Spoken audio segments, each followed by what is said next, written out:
গণ অভ্যুত্থানের বছর পূর্তিতে জুলাই ঘোষণাপত্র দেবেন প্রধান উপদেষ্টা। হাসপাতালে নো ট্রিটমেন্ট নো রিলিজ নির্দেশ শেখ হাসিনার ট্রাইব্যুনালে জবানবন্দি। হাসিনা কামালের একই আইনজীবী বিচারের স্বচ্ছতা নিয়ে বার্গম্যানের প্রশ্ন। জুলাই সনদে যে কোনো সময়ে স্বাক্ষর করতে প্রস্তুত বিএনপি জানালেন সালাউদ্দিন আহমেদ। জুলাই মাসে বেড়েছে প্রবাসী আয়, বৈদেশিক মুদ্রার রিজার্ভে ইতিবাচক প্রভাব। দর্শক, স্বাগত জানাচ্ছি ৩ মিনিটে বাংলাদেশ অনুষ্ঠানে। আপনাদের সঙ্গে আছি আমি মৌসুম ইসলাম। জুলাই আগস্ট অভ্যুত্থানে আওয়ামী লীগ সরকারের পতনের বর্ষপূর্তির দিনে রাজধানীর মানিক মিয়া এভিনিউয়ে জুলাই ঘোষণাপত্র উপস্থাপন করবেন অন্তর্বর্তী সরকারের প্রধান উপদেষ্টা মোহাম্মদ ইউনূস। মঙ্গলবার দিনব্যাপী ৩৬ জুলাই উদযাপনের অংশ হিসেবে বিকেল ৫টায় এই ঘোষণাপত্র উপস্থাপন করা হবে বলে প্রধান উপদেষ্টার দপ্তর থেকে জানানো হয়েছে। রবিবার এক সংবাদ বিজ্ঞপ্তিতে বলা হয়, ৩৬ জুলাই গত বছর এই দিনে পৃথিবী দেখেছিল এক অভাবনীয় গণ অভ্যুত্থান। ফলে বাংলাদেশ থেকে পালিয়ে গিয়েছিল ফ্যাসিস্ট। বহু শহীদের রক্ত এবং যোদ্ধাদের ত্যাগের পথ ধরে পুরো বাংলাদেশ এক হয়েছিল।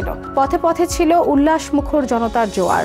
বাংলাদেশের বহু রাস্তায় আবেগাপ্লুত মানুষ সৃষ্টিকর্তাকে ধন্যবাদ জানাচ্ছিলেন। ১ বছর পর আবার ফিরে এসেছে ৩৬ জুলাই। এই দিনে ঘোষিত হতে যাচ্ছে জাতির আকাঙ্ক্ষিত জুলাই ঘোষণাপত্র। জুলাই মাসে ছাত্র জনতার অভ্যুত্থানকালে সংঘটিত মানবতা বিরোধী অপরাধের মামলায় দ্বিতীয় সাক্ষী হিসেবে আদালতে জবানবন্দি দিয়েছেন আহত শিক্ষার্থী আব্দুল্লাহ আল ইমরান। তিনি সাবেক প্রধানমন্ত্রী শেখ হাসিনা, সাবেক স্বরাষ্ট্রমন্ত্রী আসাদুজ্জামান খান কামাল এবং পুলিশের সাবেক মহাপরিদর্শক চৌধুরী আব্দুল্লাহ আল মামুনকে দায়ী করেছেন। সোমবার আন্তর্জাতিক অপরাধ ট্রাইব্যুনাল ১-এ সাক্ষ্য দেন আব্দুল্লাহ আল ইমরান। জবানবন্দিতে তিনি বলেন, রাজধানীর আগারগাঁওয়ে জাতীয় অর্থোপেডিক হাসপাতাল ও পুনর্বাসন কেন্দ্র পরিদর্শনে গিয়ে Sheikh Hasina no treatment no release নির্দেশ দিয়েছিলেন। আল ইমরান এই নির্দেশ শুনেছেন বলে জানান।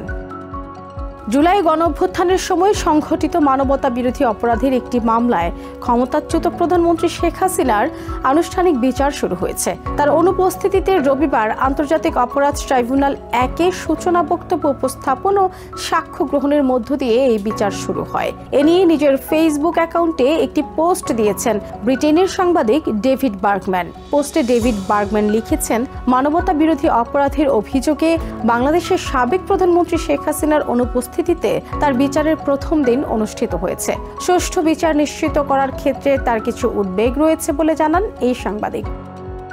বিএনপি যে কোনো সময়ে জুলাই সনদে স্বাক্ষর করতে প্রস্তুত বলে জানিয়েছেন দলটির স্থায়ী কমিটির সদস্য সালাউদ্দিন আহমেদ। তিনি বলেন, জুলাই সনদ হাতে পাওয়ার পরে ৩০ তারিখেই কিছু সংশোধন সহ জবাব দিয়েছে বিএনপি। সনদ বাস্তবায়নে বিএনপি সর্বোচ্চ সহযোগিতা করেছে।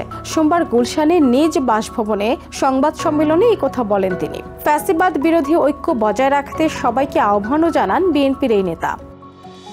রেমিটেন্স আয়ের দিক থেকে চলতি অর্থবছর ভালোভাবে শুরু হলো। অর্থবছরের প্রথম মাস জুলাইয়ে প্রবাসী আয়ে প্রবৃদ্ধি হয়েছে ২৯%। গত জুলাই মাসে প্রবাসীরা $২.৪৭ বিলিয়ন আয় দেশে পাঠিয়েছেন। গত বছরের জুলাই মাসে আয় এসেছিল প্রায় $২ বিলিয়ন। বাংলাদেশ ব্যাংক প্রকাশিত তথ্য অনুসারে এই চিত্র পাওয়া গেছে। ব্যাংক খাত সংশ্লিষ্ট ব্যক্তিরা বলছেন, প্রবাসী আয়ে উচ্চ হারে প্রবৃদ্ধি দেশে বৈদেশিক মুদ্রার রিজার্ভ বা মজুতে ইতিবাচক প্রভাব ফেলেছে। এতে মুদ্রা বাজারে ডলারের উপর চাপ কমেছে। অবৈধ পথে অর্থ পাঠানোর বিরুদ্ধে সরকারের কঠোর পদক্ষেপ এবং বৈধ পথে প্রবাসী আয় পাঠানোকে উৎসাহিত করতে নানা প্রণোদনা প্রবাসী আয়ের প্রবৃদ্ধিতে বড় ভূমিকা রাখছে।